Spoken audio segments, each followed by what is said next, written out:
आइए भद्र पाठ करते हैं। ओम विश्वानि देव सवितर्दुरितानि वरासु यद्भद्रं आसु। ओम शांति शांति शांति। नमस्ते आप सभी को। तो मित्रों बंधुओं देखो, संसार में हम देखते हैं कि चारों ओर रोज नवीन मत पनप जाते हैं, नए नए पंथ पैदा होते हैं। जैसे उदाहरण के लिए हम देखें तो 1450 साल पहले मुसलमान मत पैदा हुआ, 2000 साल पहले ईसाई मत पैदा हुआ, 3500 साल पहले यहूदी मत पैदा हुआ, लगभग 3500 और 4000 के बीच में कहीं पारसी मत पैदा हुआ, 2500 साल के आसपास में हमारे देश में भी कई मत मतांतर पैदा हुए।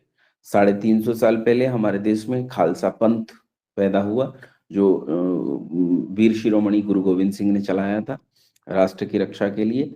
तो इस तरह इस सारे संसार में हम देखते हैं कि नए मजहबों का चलना बनना ये निरंतर चलता रहता है। आखिर मजहब की उत्पत्ति क्यों होती है? लोग चैन से एक ही मत में क्यों नहीं रह लेते? क्यों उन्हें नए मतों की आवश्यकता पड़ती है? क्या आवश्यकता है नए मतों की?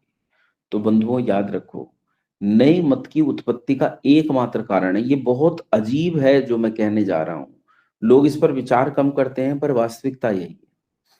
नए मजहब की उत्पत्ति का वास्तविक कारण होता है उपासना पद्धति। जब भी एक नई उपासना पद्धति लॉन्च होती है, जब भी एक नई उपासना पद्धति अस्तित्व में आती है, तभी एक नया मजहब बनता है। जब तक उपासना पद्धति एक रहेगी, मजहब बदल नहीं सकता, समुदाय संप्रदाय बदल नहीं सकता। समुदाय संप्रदाय तब बदलता है जब एक नई उपासना पद्धति अस्तित्व में आती है। जब तक उपासना पद्धति वही चलती रहती है जो प्राचीन काल से चल रही है, तो कोई मत परिवर्तित नहीं होता। सामान्य रूप से देखिए, ईसाई लोग एक उपासना पद्धति को फॉलो करते हैं। उनसे पहले यहूदी एक उपासना पद्धति को फॉलो करते थे, लेकिन उसके बाद जैसे ही ईसा पैदा हुआ, बड़ा हुआ, तो ईसा ने उपास पद्धति का स्वरूप बदल डाला। और जैसे ही उसने उपासना पद्धति का स्वरूप बदल डाला, तो उन्हीं यहूदियों में से कुछ यहूदियों ने ईसा वाली उपासना पद्धति को स्वीकार करना प्रारंभ कर दिया। और जब ईसा वाली उपासना पद्धति स्वीकार्य हो गई, तो जिन लोगों ने ईसा वाली उपासना पद्धति को स्वीकार किया, वही लोग ईसाई कहलाए। बेसिकली ईसाई कोई और नहीं, यहूदी ही थे। लेकिन जिन यहूदियों ने एक नई उपासना पद्धति को स्वीकार किया, वही एक नया मत मजहब बन गया। इसका मतलब एक नए मत मजहब के बनने के पीछे अगर कुछ है तो वो उपासना पद्धति है। अगर संसार में इस उपासना पद्धति में ऐक्य पैदा कर दिया जाए, तो पूरे संसार में ऐक्य पैदा हो सकता है। संसार में जहां लोग उपासना पद्धति में भिन्नता पैदा करके संसार में विभेद पैदा कर रहे हैं और झगड़े पैदा कर रहे हैं, वहीं दुनिया में हजारों संप्रदायों की वो उत्पत्ति इसी उपासना पद्धति के कारण हो रही है। अगर हम चाहते हैं कि संसार में शांति रहे, तो संसार में शांति रहने का एक ही उपाय है कि उपासना पद्धति क्या है उस पर विचार करना पड़ेगा। क्या कोई ऐसी उपासना पद्धति हो सकती है जो सारे संसार के लिए एक सी हो, जो मान्य हो, जो सारे संसार में किसी को भी ऐसा न लगे कि यह मेरे सिद्धांतों का खंडन कर रही है, या मेरे लिए यह स्वीकार्य नहीं है, या मैं इसे मान नहीं सकता? तब वह उपासना पद्धति पूरे संसार को एक सूत्र में बांध सकती है। तो आओ बंधुओं, जानने का प्रयास करते हैं कि आखिर क्या है उपासना और किसे कहते हैं उपासना। पहले उस उपासना को समझ लेते हैं, फिर जानेंगे क्या ये उपासना सबके द्वारा स्वीकार करने पर लाभदायक हो सकती है और संसार को एकता के सूत्र में बांध सकती है। जब हम उपासना शब्द की बात करते हैं, तो उपासना शब्द पर विचार करने पर उपासना को दो शब्दों में बांटा जा सकता है, तोड़ा जा सकता है। एक शब्द है उपसर्ग है ये, और दूसरा शब्द है आसन। उप का अर्थ होता है बैठना और आसन शब्द का अर्थ होता है माफ करना, उप का अर्थ होता है समीप और आसन शब्द का अर्थ होता है बैठना। इसका अर्थ है समीप बैठना। समीप बैठना मतलब किसके समीप बैठना? तो यहां जब हम समीपता की बात करते हैं, तो ईश्वर की बात कर रहे हैं कि ईश्वर के समीप बैठना। लेकिन सर्वशक्तिमान परमपिता परमात्मा जो सर्वव्यापक है, उसकी सर्वव्यापकता के कारण हम तो उससे दूर हो ही नहीं सकते। और जब हम उससे दूर ही नहीं हो सकते, तो भला उसके समीप जाना आना कैसे हो सकता है? ये बात एकदम अजीब लगती है। तो फिर ऋषियों ने उपासना शब्द का प्रयोग क्यों किया? ऋषियों ने निकट बैठने की बात क्यों कही? क्या आवश्यकता थी इस बात की? तो पहले दूरी को समझते हैं। देखो, दूरी तीन प्रकार की होती है। एक दूरी होती है स्थान की दूरी, एक दूरी होती है समय की दूरी, और एक दूरी होती है ज्ञान की दूरी, जिसे आप ज्ञान की दूरी कहते हैं। स्थान की दूरी यह है कि मैं यहां हूं और यहां से अमुक स्थान 50 किलोमीटर की दूरी पर है, तो ये दूरी जो है वो स्थान की दूरी में गिनी जाएगी। लेकिन मान लो उस अमुक स्थान पर मुझे पहुंचने के लिए 1.5 घंटा लगता है, तो इस दूरी को हम समय की दूरी कहेंगे, क्योंकि समय लग रहा है। और तीसरी दूरी होती है ज्ञान की दूरी, अर्थात जिसके बारे में हमें जानकारी ही नहीं है, जिस स्थान के बारे में, उस स्थान पर हम कैसे पहुंचे उससे भी दूर हो जाते हैं। तो ईश्वर से ना तो हमारी समय की दूरी है, ना तो स्थान की दूरी है, ईश्वर से हमारी ज्ञान की दूरी है। हम ईश्वर को जानते नहीं है कि ईश्वर कैसा है, कैसा नहीं है, और उसे प्राप्त करने का क्या तरीका है। बस इसी दूरी के कारण हम लोग ईश्वर से दूर हो जाते हैं। अगर हम इस दूरी को पाट दें तो निश्चित रूप से हम ईश्वर के निकट जा सकते हैं।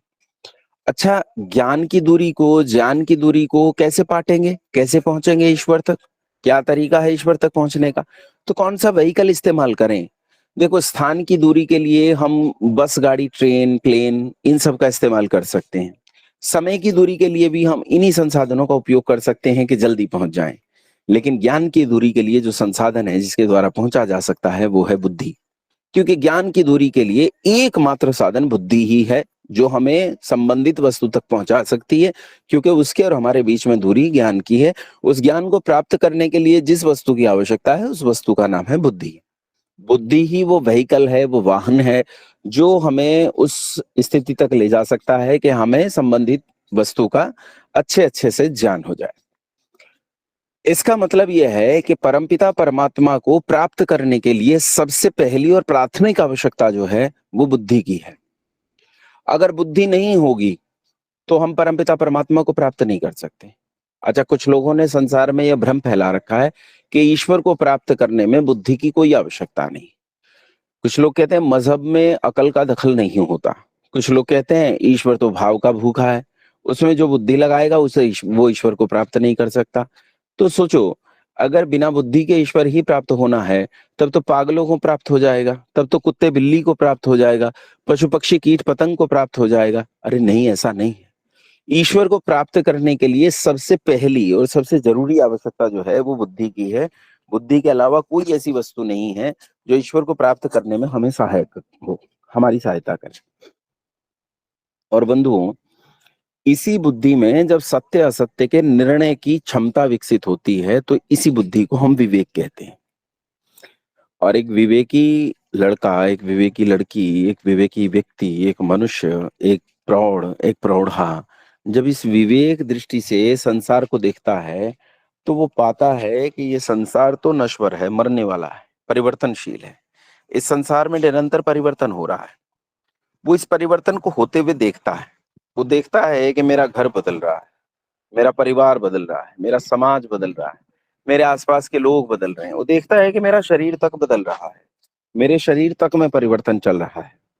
और जब इस परिवर्तन को वो देखता है तो वो देखता है कि इसी परिवर्तन के कारण संसार में जो सुख है वो सुख भी बदल रहा है, या यूं कह दूं कि मर रहा है, तो कोई गलत बात नहीं होगी। जैसे सामान्यतः किसी भी एक वस्तु को ले लीजिए, जैसे घर है हमारा, तो हमारे घर में रहने का सुख है ना, तो वो जो घर में रहने का सुख है, उस रहने के सुख को हम कहते हैं वो नश्वर है। क्यों है नश्वर? क्योंकि घर की एक अवधि है, एक निश्चित समय तक घर रहेगा, एक दिन टूट जाएगा। पता नहीं कल बिजली गिर जाए, भूकंप आ जाए, बाढ़ आ जाए, सुनामी आ जाए, या फिर कोई सामाजिक परिस्थिति ऐसी घट जाए कि मकान मेरे पास न रहे। तो इन सारे कारणों से मकान आज है कल नहीं होगा, और जो चीज आज है कल नहीं है उसका सुख भी इसी प्रकार चला जाएगा जैसे वो वस्तु जा सकती है। संसार में एक भी वस्तु आप मुझे ऐसी नहीं बता सकते जो स्थायी हो। और जब वस्तु स्थायी नहीं तो उसके भीतर निहित सुख कैसे स्थायी हो सकता है? वो सुख भी स्थायी नहीं रहता। यहाँ तक के मेरा यह शरीर भी स्थायी नहीं है। यह शरीर भी तो एक दिन समाप्त हो जाएगा, और समाप्त होने से पहले भी तो ये कितने दुख मुझे देगा। आप में से कई लोग वृद्ध होंगे। वो वृद्ध लोग अपनी 20 वर्ष की आयु को याद करो। याद करो कि कितना बल था। और अब स्वयं को देखो, घुटनों में दर्द रहता है, नॉर्मल सीट में शौचालय पर बैठ नहीं सकते, कमोड की आवश्यकता होती है, आप लोग लंबी दूरी तक चल नहीं सकते, हाँफने लगते हो। और जो युवक है, मैं उन युवक और युवतियों से भी कहता हूं, क्या अलग अलग समय पर आपके शरीर में क्षमताएं अलग अलग नहीं होती? आप ही क्या ऐसी अवस्था में नहीं आते कि एक समय आप में बल बहुत ज्यादा रहता है और उसी दिन में शाम के समय एक समय ऐसा भी आता है जब आपका बल बहुत घट जाता है, आपको लगता है कि मैं नहीं उठ सकता, मैं इतना थक गया हूं, मेरे बस का नहीं है ये काम करना। कोई कहे कि ये काम कर लो तो आप कहते हो नहीं कर सकता, लेकिन वही काम एक अवसर ऐसा आता है कि आप कहते हो कि मुझ में तो ये तो काम बहुत थोड़ा है, मैं इससे बहुत ज्यादा कर सकता हूँ। इसका मतलब मेरे शरीर में स्वस्थ होने के बावजूद भी, ताकतवर होने के बावजूद भी, मेरे शरीर की परिस्थितियां तक परिवर्तनशील हैं और ये परिवर्तन लगातार चल रहा है। संसार में कोई चीज ऐसी नहीं है जिस चीज को हम ये सोचें कि इस चीज की अंत तक जाकर मैं इसके संपूर्ण सुख को प्राप्त कर सकता हूं, हो ही नहीं सकता। वो सुख हाथ में से रेत की तरह झड़ जाता है। राजा भर्तृहरि ने कहा है, तृष्णा न तृप्ता वयमेव तृप्ता। का तृष्णाएं संसार में कभी तृप्त नहीं हो सकती हैं, वयमेव तृप्ता, हम ही समाप्त हो जाते हैं। कालो न यातो वयमेव याता। हम लोग कहते हैं क्या कर रहे हो, तो कहते हैं समय काट रहा हूं। अरे समय तू नहीं काट रहा, समय तुझे काट रहा है। एक दिन आएगा कि ये समय तुझे खा जाएगा, तू नष्ट हो जाएगा, तेरा दुनिया में नाम निशान नहीं रहेगा। दुनिया में इतने बड़े बड़ी विभूतियां, इतने बड़े बड़े लोग उत्पन्न हुए, लेकिन आज कहाँ है, सब नष्ट हो गए। कोई नहीं है संसार में। बड़े बड़े 30 मार खा आए जिन्होंने विश्व विजय के सपने देखे, दुनिया को जीत डाला, देश के देश रोंद डाले, जिन्होंने 10-10 20-20 लाख लोगों को कत्ल कर दिया, इतनी ताकत थी, लेकिन आज कहाँ है, मिट्टी में खाक में मिल गए। ऐसा ही है ये समय, ऐसा ही है ये संसार। इस संसार में सदा सर्वदा कुछ भी रहने वाला नहीं है। इस संसार में हमेशा रहने वाली वस्तुएं नहीं है। ये संसार परिवर्तनशील है, इस संसार में चीजें बदल रही हैं, संसार नश्वर है, इसीलिए संसार का सुख भी नश्वर है। तो अगर आप सुख चाहते हो तो आपको वो वस्तु ढूंढनी पड़ेगी जो वस्तु स्थायी हो।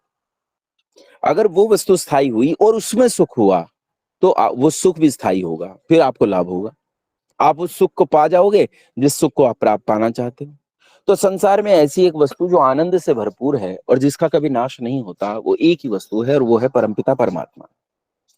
हम कहते हैं मेरा घर, मेरी जमीन, मेरी जायदाद, मेरा रुपया, मेरा समाज, मेरा देश, मेरा राष्ट्र, मेरी दुनिया, मेरा ये मेरा वो, लेकिन कहाँ है मेरा? एक न एक दिन ये सब तुम्हें छोड़ देगा, एक न एक दिन सब तुम्हें छोड़ देगा। तुम्हारा पति, तुम्हारी पत्नी, तुम्हारे माता पिता, तुम्हारे बच्चे, तुम्हारा समाज, एक दिन सब छूट जाएगा, कुछ भी रहने वाला नहीं है। लेकिन एक परमपिता परमात्मा ऐसा है जो सार्वकालिक सर्वव्यापक है, जिससे तुम काल और स्थान की अवधियों के परे तुम्हारा उसका संबंध है, वो संबंध कभी टूटता नहीं। हम ईश्वर से अपने संबंध को कभी तोड़ नहीं सकते क्योंकि हमारा व्याप्य व्यापक का संबंध है। व्याप्य व्यापक का संबंध ऐसा है, ये सनातन संबंध है, क्योंकि कोई स्थान पूरे ब्रह्मांड में ऐसा नहीं है जहां परमात्मा न हो। तो जीवात्मा जहां भी जाएगा वहां परमात्मा मौजूद है, और परमात्मा सब जगह व्यापक है, तो इस जीवात्मा में भी व्यापक है। तो जीवात्मा परमात्मा से च्युत नहीं हो सकता, अलग नहीं हो सकता, पृथक नहीं हो सकता, वो उसी में रहेगा। वो व्याप्य व्यापक का संबंध है। ईश्वर से तुम्हारा संबंध कभी टूट, बाकी सब चीजों से संबंध टूटता है। बहुत सारी चीजें ऐसी होती हैं कि आप देखते हैं कि बहुत सारे लोग हैं और आपका उनके साथ झगड़ा है, और झगड़ा इतना भयानक है, मैं इसे मार दूंगा, ये मुझे मार देगा, ऐसा झगड़ा। लेकिन न जाने क्यों ये झगड़ा है, समय बीतेगा ये झगड़ा भी नहीं रहेगा। पता नहीं आप कौन से ब्रह्मांड में, कौन सी आकाश गंगा में, कौन से सौरमंडल में, कौन सी पृथ्वी पर जन्म लोगे, और पता नहीं वो कौन सी पृथ्वी पर जन्म लेगा। जो आज मेरी माँ है, न जाने ये कौन से जन्म में मेरा भयानक शत्रु रहा हो। ये मेरा पिता है, ये मेरा मित्र रहा हो। मेरा शत्रु मेरा घनिष्ठ मित्र रहा हो सकता है, मेरा शत्रु मेरा पति या मेरी पत्नी रहा हो सकता है मैं लंबे समय तक किसी और ग्रह पे अन्य कीट पतंगों के रूप में, पशु पक्षियों के रूप में रहता रहा हूं। न जाने कितने सौर मंडल मेरी ही आकाश गंगा में है, न जाने कितनी आकाश गंगाएं मेरे ही प्रवर्ग आकाश गंगाओं के भीतर भरी पड़ी हैं, न जाने कितनी प्रवर्ग आकाश गंगाएं मेरे खंड ब्रह्मांड के भीतर भरी पड़ी हैं। मेरी सामर्थ्य कितनी है, मैं हूं क्या? मैं बहुत छोटा सा हूँ। इस छोटेपन में एक बड़प्पन मेरा ये है कि मेरा संबंध एक बड़े आदमी के साथ है और वो है परमपिता परमात्मा। और वो इतना बड़ा है कि संसार में उससे बड़ा कोई नहीं। इसे अनेक कहानियों के द्वारा हमारे विद्वानों ने हमें समझाया। आपने कहानी सुनी होगी कि दो रानियां थी, एक राजा था और उनके पुत्र थे दोनों रानियों के। दोनों राजा की गोद में बैठना चाहते थे। एक राजा की गोद में बैठ गया, दूसरा नहीं बैठ पाया। वो माँ के पास गया, उसने कहा मैं राजा की गोद में बैठना चाहता हूँ, लेकिन पिता ने मुझे गोद में नहीं बिठाया। तो माँ ने उसे समझाया कि तुझे वही गोद क्यों चाहिए। उसने कहा वो बड़ी गोद है, मुझे बड़ी गोद चाहिए। तो माँ ने समझाया अगर तुझे बड़ी ही गोद चाहिए तो सबसे बड़ी गोद में जा। और वो सबसे बड़ी गोद और कोई नहीं, वो परमपिता परमात्मा की गोद है। तो हम उसकी ओर उन्मुख हों। सबसे पहली चीज तो ये, हम उसकी ओर उन्मुख हों। लेकिन हम उसकी ओर उन्मुख तब होते हैं जब हमारा इस संसार की ओर उन्मुखता समाप्त होती है। अगर संसार और परमात्मा दोनों अलग अलग दिशाओं में है, अगर मैं संसार की ओर मुंह किए बैठा रहूंगा तो परमात्मा की ओर मेरी पीठ रहेगी। अगर मैं परमात्मा की ओर मुख करूंगा, उसके लिए मुझे संसार से पीठ करनी पड़ेगी। तो एक युवक, एक युवती, एक व्यक्ति, एक मनुष्य जब इस संसार को देखता है और संसार में हो रहे नाश को देखता है, तो उसका संसार की चीजों में राग नहीं रहता, क्योंकि वो जानता है कि इनसे प्रेम करने का कोई मतलब नहीं है, इस राग में फंसने का कोई मतलब नहीं। और जब वो उस राग में नहीं फंसता है, देखो मैं कह तो रहा हूं, लेकिन याद रखना ये कोई सरल काम नहीं। लोग कह देते हैं कि वैराग्य हो गया, मुझे वैराग्य है। आप में से भी कई लोगों को लगता होगा कि मुझे वैराग्य है। वैराग्य इतना सरल नहीं होता। वैराग्य बहुत मुश्किल चीज होती है। ये सबको मिल जाए इतनी सरल वस्तु वैराग्य नहीं होती। वैराग्य बहुत विलक्षण वस्तु है। हम कह तो देते हैं, मैं भी आपसे कह रहा हूं, लेकिन क्या मुझ में राग नहीं है? मुझ में भी बहुत सारे राग हैं। और निश्चित रूप से हम मनुष्य हैं तो हमारे भीतर रागों का होना स्वाभाविक भी है। इसमें कोई ऐसी बात नहीं है कि ये कोई अजीब बात है। संवेदना होना मनुष्य का गुण है और मनुष्यता भी है कि उसमें संवेदना हो। लेकिन एक सार्थकता ये भी आप समझो कि आप संसार की वास्तविकता को भी जानो। राग में हो तब भी अगर वास्तविकता को देख पा रहे हो तो मानो ये वैराग्य की तरफ बढ़ने का एक लक्षण है। और जब आपका संसार में राग नहीं रहता तो इस स्थिति को विराग कहते हैं। और विराग के सबसे ऊंचे स्थान पर जो भाव बैठा है उसी का नाम वैराग्य है। तो एक व्यक्ति को वैराग्य हो जाता है संसार से। अच्छा, किसी घटना से वैराग्य हो सकता है, लेकिन ये क्षणिक नहीं होता है। आप सोचें कि अचानक कोई घटना घटी और मुझे वैराग्य हो गया, ऐसा नहीं होता। वैराग्य एक लंबे अभ्यास के बाद होता है। जब आदमी लंबे अभ्यास के बाद बुद्धिपूर्वक इस सारे संसार को देखता है, हो सकता है ये लंबा समय कुछ 100 जन्मों का हो सकता है 1000 जन्मों का हो सकता है इसी क्षण हो जाए। मैं ये भी नहीं कहता, क्योंकि आप पीछे भी तो कई हजार जन्म जी के आए हैं। हो सकता है आपने वहां अभ्यास किया हो और आज वो अभ्यास की पूर्ति ही लगभग होने वाली थी, तो आपको वैराग्य हो गया। और ऐसा हमने देखा है, लोगों को हो जाता है। राजा भर्तृहरि के संबंध में कहा जाता है, उन्होंने 3 शतक लिखे। एक श्रृंगार शतक लिखा। श्रृंगार शतक में श्रृंगार की उस ऊंचाई को लिखा है कि आप पढ़ते पढ़ते शर्मा जाओगे। लेकिन उन्हीं राजा भर्तृहरि ने फिर वैराग्य शतक लिखा है। जब उन्हें वैराग्य हो गया, वो संसार छोड़कर चले गए। राजा थे, राजपाट सब छोड़कर चले गए। खूब विलासिता में, एक नंबर का विलासी आदमी था, मतलब एक नंबर का लंपट आदमी था, सब गड़बड़ियां थी उसमें। लेकिन एक क्षण में सब कुछ छोड़कर वैरागी हो गया। केवल एक लंगोटी में पूरा जीवन काट दिया उस आदमी ने। फिर वैराग्य शतक लिखा। उन्हीं राजा भर्तृहरि ने नीति शतक लिखा। वही राजा भर्तृहरि कहते हैं कि कालो न या तो वयमेव याता तृष्णा न तृप्ता वयमेव तृप्ता। वही कह रहे हैं। वही कहते हैं कि संसार में, सारे संसार को भोगने के बाद आप ये सोचते हो कि भोगने के बाद तृष्णाएं मिट जाएंगी, तो कहते हैं भोगने के बाद तृष्णाएं और बढ़ जाएंगी। इसीलिए आवश्यकता है कि छोड़ो। तो राग आप में है, ये कोई बहुत बुरी बात मैं नहीं मानता। संवेदना आप में है, ये कोई बहुत बुरी बात नहीं है। लेकिन संवेदना होने के साथ साथ इस संसार का वास्तविक दर्शन करना शुरू करो कि संसार का वास्तविक दर्शन क्या है। और जब एक आदमी वैरागी हो जाता है तो वो वैराग्य को धारण कर लेता है। अब यहाँ वैराग्य के संबंध में बड़ी कहानियां हैं जी। वैराग्य के संबंध में कहानी है कि आपको साधु बन जाना पड़ेगा, सन्यासी बन जाना पड़ेगा, जंगल में जाकर रहना पड़ेगा, कुटिया बनानी पड़ेगी, आश्रम बनाना पड़ेगा। क्या यही वैरागी होने का तरीका है? सोचो, आज संसार में कितने हम साधु सन्यासियों को देखते हैं। चारों तरफ ये बाबा बिखरे हुए हैं, इन बाबाओं के पास वैराग्य है कहाँ? ये घर में एक पत्नी और 3 बच्चों को छोड़कर गए थे, आज लाखों स्त्रियां इनके चारों तरफ मंडराती। ये घर में 3 बच्चों को छोड़कर गए थे, आज इस देश में करोड़ों चेलों की भीड़ है इनके पीछे। घर में 2 रुपए छोड़ के गए थे, आज ये 2000 करोड़ रुपए प्रति दिवस कमाते हैं। ये वैराग्य थोड़े, ये तो राग है, और राग में भी राग के समुद्र में डूबे हुए हैं। तो मतलब कपड़े बदल लेना, गेटअप बदल लेना, दाढ़ी मूछ बढ़ा लेना, लंबी लंबी मालाएं रख लेना, नए आभूषण धारण कर लेना, बड़ी ऐसे आंखें बंद कर करके बात करना, ये सब आडंबर है। ये सब आडंबर है, ये सब दिखावा है, प्रदर्शन है। याद रखो, संसार में आज दर्शन कम और प्रदर्शन ज्यादा है।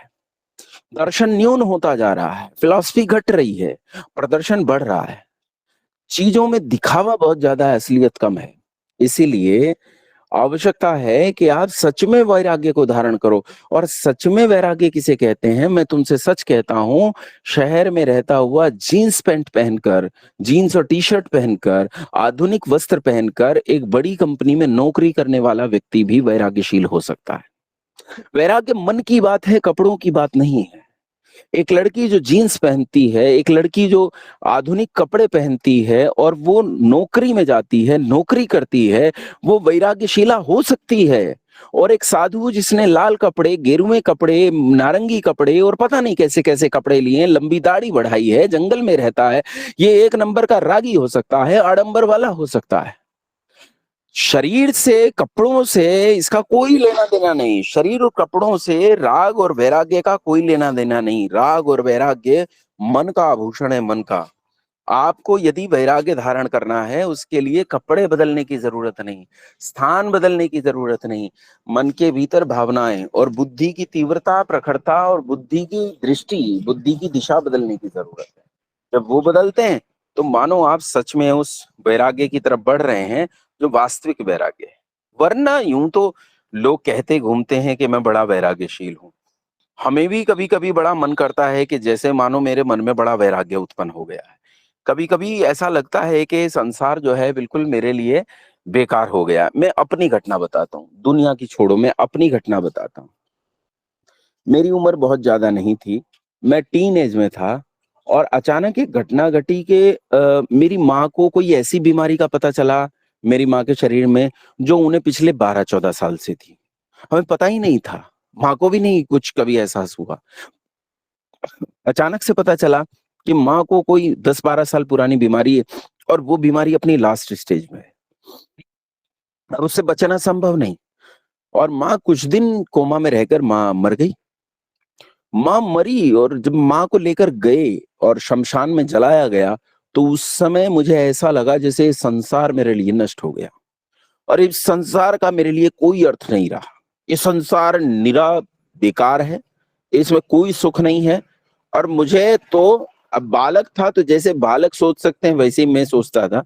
मैं सोचता था मुझे मेरी माँ को वापस प्राप्त करना है, और मैं ऐसा कोई उपाय करूंगा कि मैं फिर से अपनी माँ को वापस प्राप्त कर सकूं। मुझे नहीं करनी पढ़ाई, मुझे नहीं करना संसार में धंधा, मुझे नहीं जीना जैसे संसार के लोग जीते हैं। मुझे नहीं चाहिए विवाह, पत्नी, बच्चे, लंबी चौड़ी जमीन जायदाद, लंबा चौड़ा परिवार, मुझे नहीं चाहिए। मुझे चाहिए केवल अपनी माँ। और उस समय जब उन उन लपटों को मैं देख रहा था, तो उन लपटों को देखते हुए ऐसा भयानक वैराग्य मेरे मन में उत्पन्न हुआ, ऐसा लगा जैसे संसार कुछ है ही नहीं।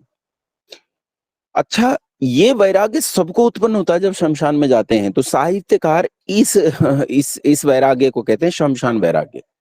लेकिन शमशान वैराग्य ऐसा होता है कि जब तक लपट है वो दिख रहा है, तब तक आपको वैराग्य है। जैसे ही आप शमशान से घर की ओर चलते हैं, घर तक आते हैं, घर तक आते आते वैराग्य ढीला पड़ने लगता है। और जैसे ही घर आके स्नान करके आप अपने घर की ओर मुख उठाकर देखते हैं, और आपकी छोटी सी बच्ची किलकी मारकर आपकी गोद में चढ़ जाती है, तो सारा वैराग्य तिरोहित हो जाता है, और आप फिर से राग के समुद्र में डूब जाते हो।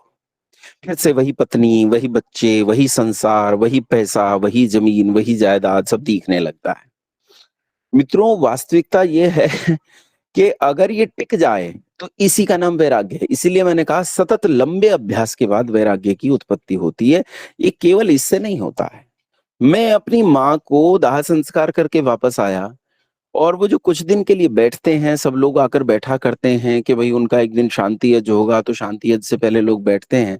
तो मेरे कुछ मित्र लोग आ गए और वो कुछ बातें मुझे करने लगे बहलाने फुसलाने के लिए। तो मुझे पुरानी बातें बताने लगे कि विद्यालय में थे, वहाँ कैसी गजब की घटना हुई। तो वो अच्छी बातें कर रहे थे, वो आनंदित करने वाली बातें कर रहे थे। और मैंने आश्चर्यजनक तरीके से अपने को देखा कि 7वें 8वें दिन की बात है, मैं उसी विद्यालय की उठी हुई किसी बात पर उन्हीं मित्रों के साथ मिलकर हँस रहा था। और अचानक हँसते-हँसते अपनी हँसी पर मेरा ध्यान गया और मैंने सोचा कि अभी 8 दिन पहले मेरी माँ जब जल रही थी, उसका शव जब जल रहा था, तो मुझे ऐसा लग रहा था जैसे संसार नेस्तनाबूद। मैं तो एकदम वैराग्यशील हो गया और संसार छोड़कर चला जाऊँगा और अभी मैं फिर से हँसने लगा हूँ। मेरा दुःख तिरोहित हो गया, मेरे भीतर दुःख नहीं है। और समय बीता, ये दुःख ढीला पड़ने लगा, मेरा विवाह हुआ, मेरे बच्चे हुए और जब मेरी बिटिया चीख मारकर मेरी गोद में चढ़ जाती थी, तो मुझे याद भी नहीं रहता था कि मेरी कोई माँ भी थी। बस ऐसा ही संसार है। हम इस सारे संसार के राग में ऐसे चक्कर में फँसे हुए हैं कि इस राग से हम निकल नहीं पाते हैं और उस वैराग्य की तरफ नहीं बढ़ सकते। अगर हम ये निश्चय कर लें तो हम कहीं रहते हों, हम किसी मल्टीनेशनल कंपनी में नौकरी करते हों, हम भारत में रहते हों कि भारत के बाहर रहते हों, हम दुनिया के सबसे ऐशो-आराम वाले शहर में रहते हों और हम दुनिया के सबसे आधुनिक तरीके से जीवन को जीते हों, लेकिन यदि मन और बुद्धि को नियंत्रित करके चला जाए तो इस वैराग्य को साधा जा सकता है। बस उपासना की तरफ बढ़ने का सबसे पहला जो आपके पास कारण है, तरीका है, उपाय है, वो है वैराग्य। जब तक व्यक्ति के मन में वैराग्य नहीं, उपासना की तरफ बढ़ना लगभग अभ्यास रह जाता है। वो उन वास्तविक परिस्थितियों में नहीं हो सकता। लेकिन उपासना आप करते रहेंगे, तो उसका लाभ ये होगा कि ये वैराग्य को उत्पन्न करने में सहायक होगी। उपासना के बाद पहली चीज़ देखो मैंने 2 चीज़ें बता दी हैं, जो कॉपी पेन लेके बैठे हैं वो नोट करते रहेंगे। पहली चीज़ मैंने आपको बताई थी विवेक और दूसरी चीज़ मैंने आपको बताई वैराग्य। यानी उपासना के लिए सबसे पहली आवश्यकता विवेक है, यानी सत्य-असत्य का निर्णय करने वाली बुद्धि। आप देख सकें कि ये संसार कैसा है और इस संसार का वास्तविक स्वरूप क्या है, इस संसार में राग रखना है कि नहीं रखना है, कैसे रखना है, कैसे नहीं रखना है, ये। फिर दूसरी चीज़ मैंने आपको बताई वैराग्य, वैराग्य की स्थिति। अब इसके आगे बढ़ते हैं। अब जब एक आदमी को वैराग्य हो गया तो वो ढूँढना शुरू करता है कि मैं ईश्वर को कैसे पाऊँ, मैं उस सुख को कैसे पाऊँ जो सुख आए और फिर जाए ना। तो उस सुख को प्राप्त करने का मेरे पास क्या उपाय है? और जब वो ये ढूँढने लगता है, इसे ढूँढने के लिए निकलता है और ऋषि मुनियों के ग्रंथों को पढ़ता है, तो ऋषि मुनियों के ग्रंथों से जब वो प्रश्न करता है, क्या संसार में ऐसा कोई स्थायी पदार्थ है जिसका आनंद भी स्थायी हो, कहीं नष्ट ना हो? तो वही ऋषि मुनियों के ग्रंथ उसे प्रेरणा देते हैं, बताते हैं, कहते हैं कि हाँ, संसार में ऐसा एक पदार्थ है जो स्थायी है, जो कभी नष्ट नहीं होता, वो परमात्मा है और उसका आनंद भी स्थायी है। तो वो पूछता है क्या इसे प्राप्त किया जा सकता है? तो वो ग्रंथ प्रेरणा करते हैं, बताते हैं, सिखाते हैं कि हाँ, ईश्वर को प्राप्त करने का एक उपाय है। अच्छा, यहाँ संसार में एक बहुत बड़ी भ्रांति है। लोग कहते हैं कि ईश्वर तो एक है, किंतु उसे प्राप्त करने के मार्ग अनेक हैं। देखो, संसार में किसी वस्तु तक जाने का एक ही मार्ग होता है।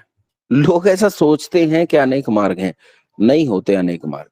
वो एक ही मार्ग होता है, दूसरा कोई मार्ग नहीं होता है। आप साधन अलग-अलग इस्तेमाल कर सकते हैं, लेकिन मार्ग एक ही होगा आपको ईश्वर तक जाने का। क्योंकि ईश्वर सांसारिक वस्तुओं जैसा तो है नहीं। वो तो अलौकिक है, यानी लोक से अलग प्रकार का है। तो उस अलौकिक वस्तु तक पहुँचने के लिए एक ही मार्ग है और वो मार्ग स्वयं परमपिता परमात्मा द्वारा वेद में बताया गया और ऋषि पतंजलि द्वारा सूत्रबद्ध किया गया अष्टांग योग है। अष्टांग योग के 8 अंग होते हैं और ये 8 अंग हैं। जिनके पास कॉपी पेन है वो उठा लेंगे और लिखेंगे। ये 8 अंग हैं यम, नियम, आसन, प्राणायाम, प्रत्याहार, धारणा, ध्यान, समाधि। एक बार फिर से सुनो। यम, नियम, आसन, प्राणायाम, प्रत्याहार, धारणा, ध्यान, समाधि। इन्हें याद करने का एक तरीका है।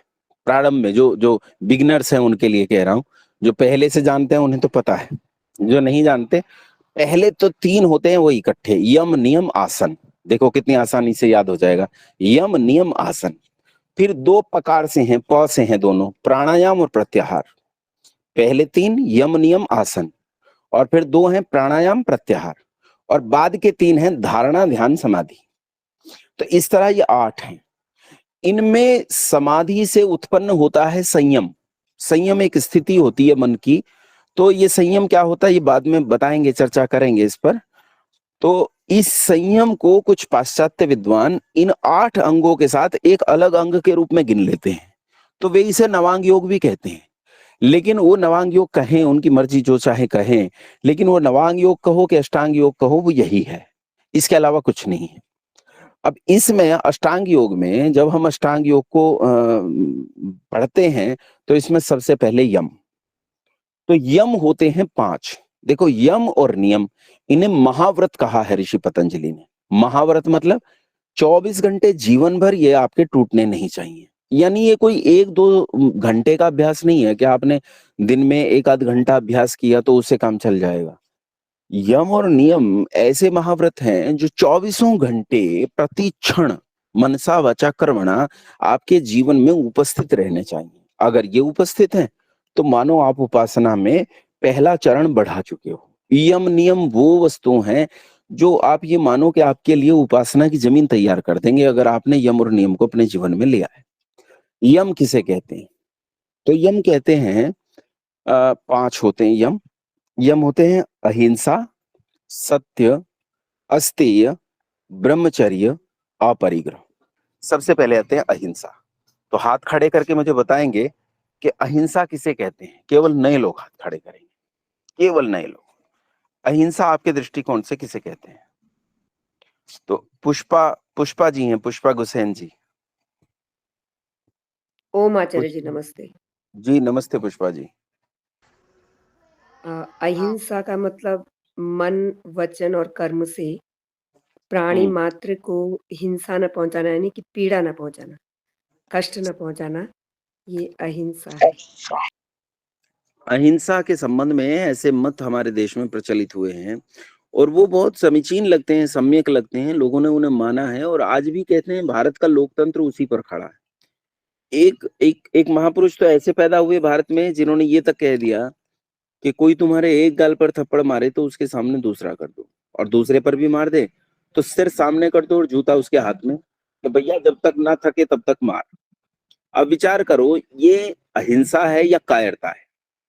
एक गाल पर थप्पड़ मारे तो उसके सामने दूसरा कर दो। ये अहिंसा तो ऐसी है कि कोई तुम्हारी एक बहन को भगा कर ले जाए तो उसके साथ दूसरी भी कर दो, क्योंकि वो भगाना चाहता है, आपने भगाने नहीं दिया तो उसे दुख होगा, और आप मनसा वाचा कर्मणा किसी को दुख नहीं देना चाहते। ये एक बड़ी समस्या। तो क्या सच में इसी का अहिंसा नाम है? वास्तव में अहिंसा उसका नाम है जो अवधेश जी ने कही, अहिंसा प्रतिष्ठायाम तत्सन्निधौ वैरत्यागः। यह अहिंसा है, अर्थात अहिंसा है वैर त्याग का नाम। मनसा वाचा कर्मणा, संसार में किसी से हमें वैर नहीं है, इसका नाम अहिंसा है। वैर नहीं है हमें किसी से, लेकिन सुनो, वैर नहीं है लेकिन हम न्याय का उल्लंघन नहीं करते। न्याय की जो शर्तें हैं, जिन शर्तों पर न्याय जीवित रहेगा, उन सारी शर्तों पे हम न्याय को स्वीकार करेंगे, लेकिन हम मनसा वाचा कर्मणा किसी से वैर नहीं रखते। मान लो एक दुष्ट है और वो दुष्ट स्त्रियों और बच्चों की हत्याएं कर रहा है, निरंतर हत्या कर रहा है, तो हम कह रहे हैं हमें उससे बैर नहीं है, लेकिन हम अन्याय नहीं होने देंगे। हमारे सामने अन्याय हो रहा है तो हम उसे रोकेंगे, भाई साहब ऐसा मत करो, यह हत्याएं बंद करो, इससे समाज की हानि हो रही है। और अगर वो प्रेम से मानता है, प्रीतिपूर्वक मानता है, तब तो ठीक है। प्रीतिपूर्वक नहीं मानता तो हम उसे धर्म और अधर्म समझाएंगे, धर्मानुसार उसे समझाने का प्रयास करेंगे कि क्या सही है क्या गलत है। और प्रीतिपूर्वक और धर्मानुसार नहीं मानता तो फिर उसके साथ यथा योग्य व्यवहार उचित है। अगर उसे मार भी देना पड़े तब भी इसमें कोई दोष नहीं आता, लेकिन जब मैं उसे मार रहा हूं तो मुझे उससे कोई वैर नहीं। वैर मुझे उसे तब भी नहीं है जब मैं उसे मार रहा हूं। जब समझा रहा था तब भी मुझे उससे वैर नहीं था, अब मैं उसे मार रहा हूं तब भी मुझे उससे वैर नहीं है। इसका मतलब वैर त्याग देने का नाम अहिंसा है, ना कि हथियार उठाना और ना उठाने से अहिंसा का कोई संबंध नहीं। अगर इसमें इसे बहुत सामान्य अर्थों में आपको समझाऊं, सामान्य शब्दों में इसे समझाऊं, तो सामान्य शब्द ये बनते हैं कि अकारण संसार में मनसा वाचा कर्मणा किसी को दुख नहीं देना, अकारण दुख नहीं देना। कारण हो तो लाखों लाख मनुष्यों का वध कर देना भी अहिंसा कहलाती है। अगर ऐसा न होता तो भगवान श्री कृष्ण महाभारत जैसे महाप्रलयंकारी युद्ध का नेतृत्व न करते। यदि ऐसा न होता तो भगवान श्री राम रामायण जैसा भयंकर युद्ध न लड़ते।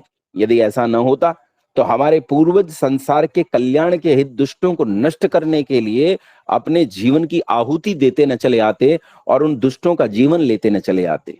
इसलिए बंधुओं, अकारण हम चींटी जैसे छोटे जंतु को मुंह की उष्ण वायु से भी कष्ट नहीं देना चाहते। मुंह की जरा सी गर्म वायु से उसे कष्ट हो रहा है, हम नहीं देंगे। ऐसी अहिंसा हमारी है। लेकिन यदि इसी अहिंसा की रक्षा के लिए लाखों मनुष्यों का वध भी कर देना पड़े, तब भी अहिंसा ही रहती है। अहिंसा का मतलब है वैरहीन होना। जब श्री कृष्ण चंद्र महाराज किसी को कुछ कह रहे हैं अथवा मार रहे हैं तो वो वहां वैर नहीं रखते उससे, अपितु तो संसार के कल्याण के लिए, न्याय की रक्षा के लिए वो उसे समाप्त कर रहे हैं। अब किसी की हिंसा नहीं कर रहे हैं। इसलिए अहिंसा इसका नाम है। जो अहिंसा हमारे देश में 2500 साल से फैल गई, महात्मा बुद्ध के बाद इस नकली अहिंसा का उदय हुआ, इस गलत अहिंसा का उदय हुआ, जिसके कारण हमारे पूरे देश को हानि भुगतनी पड़ी। और अगर ये कहूं कि इस देश में जो भयंकर गुलामी आई वो इसी सिद्धांत के बिगड़ जाने के कारण आई, तो ये कोई अतिशोक्ति नहीं होगी। मित्रों, बंधुओं, गांधी जी ने कहा कि कोई तुम्हारे एक गाल पर थप्पड़ मारे तो उसके सामने दूसरा गाल कर दो। पार्टीशन की लड़ाई में 1947 1944 से लेके शुरू हुई ये लड़ाई जहां केवल वैचारिक तौर पर थी, वहीं 1946 तक आते आते ये वैचारिक लड़ाई सीधी सीधी मारकाट में बदल गई।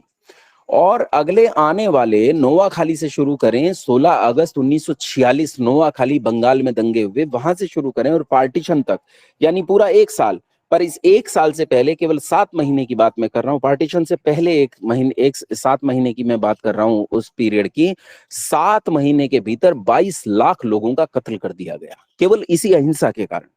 अगर हम एक सिद्धांत नहीं जानेंगे तो वो सिद्धांत संसार में कितनी हानि कर सकता है, ये भी हम स्पष्ट तौर पर देखें।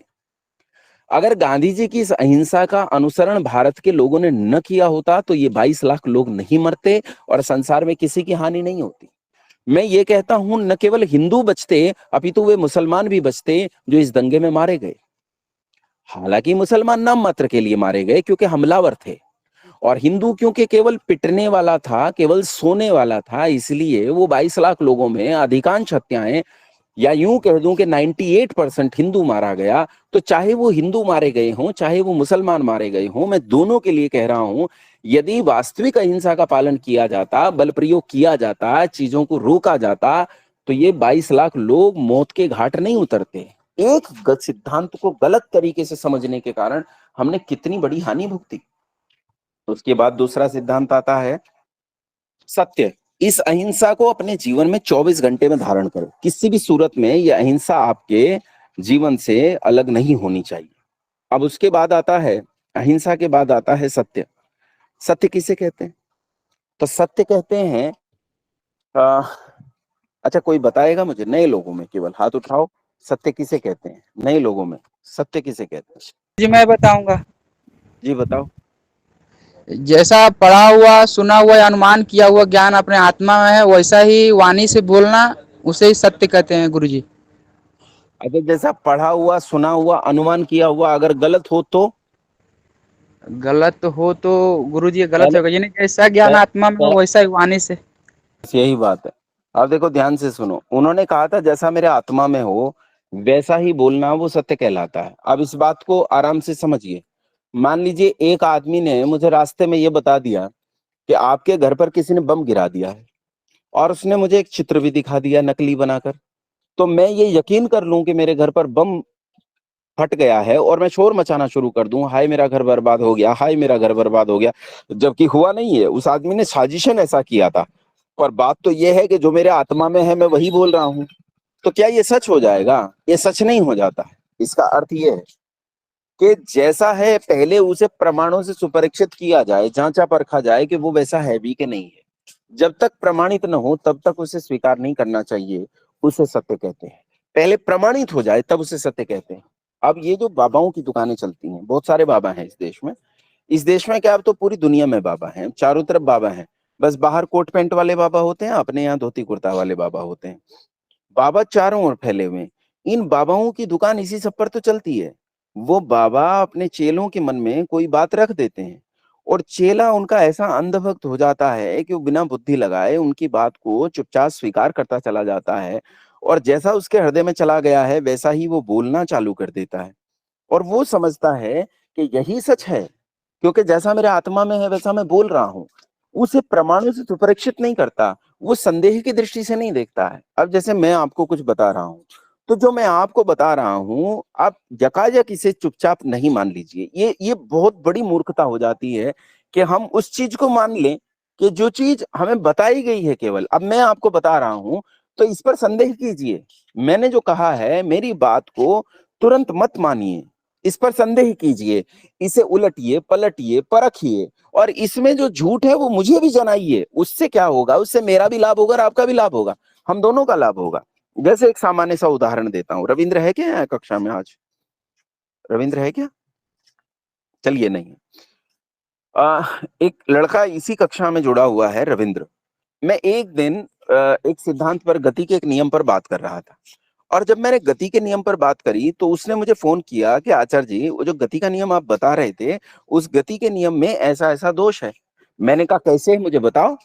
तो उसने मुझे बताया कि देखो आपने जो सिद्धांत दिया है फिजिकल टू एम ए है, उसमें ऐसा है मास बड़ा हो कि छोटा हो, जब हम उस पर बोल बताएं, उस पर बल लगाएंगे, कोई फोर्स उस पर लगाएंगे तो कुछ ना कुछ एक्सेलरेशन जरूर उत्पन्न होगा, भले ही वो एक्सेलरेशन बहुत थोड़ा हो या माइनर हो या नगण्य हो या देखने में ना आता हो, लेकिन एक्सेलरेशन तो हो।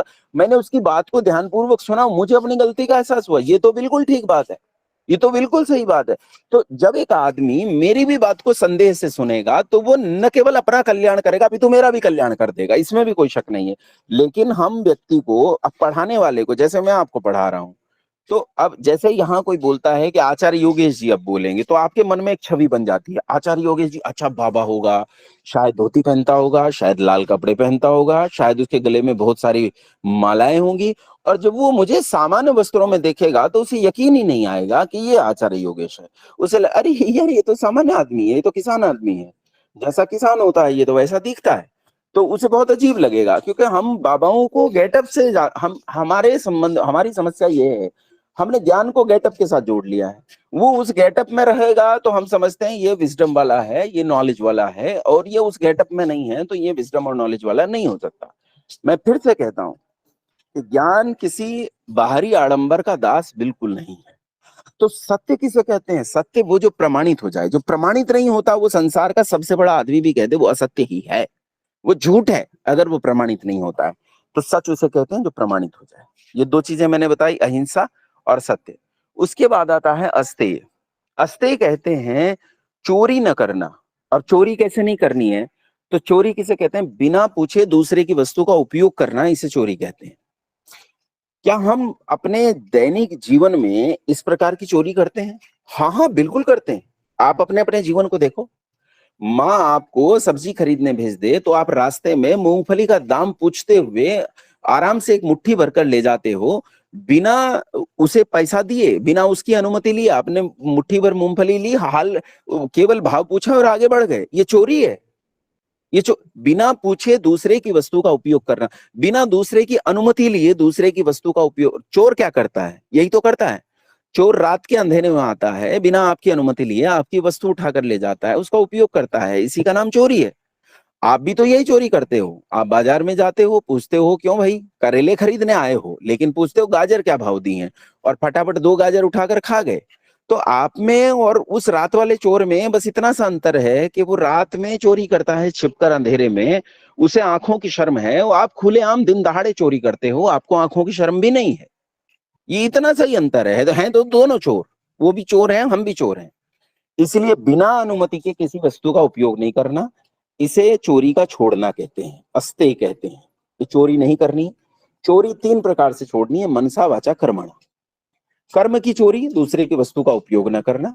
वाणी की चोरी, बात को घुमा फिरा कर कहना या झूठ जैसा बोलने का प्रयास करना।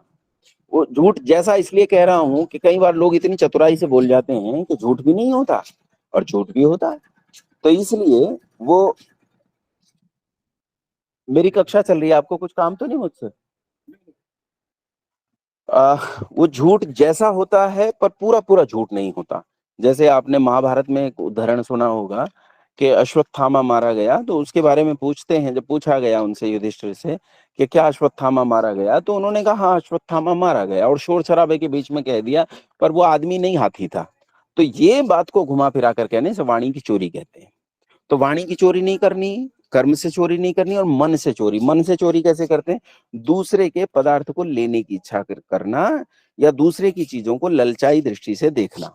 आजकल ये चोरी जोरों पर है।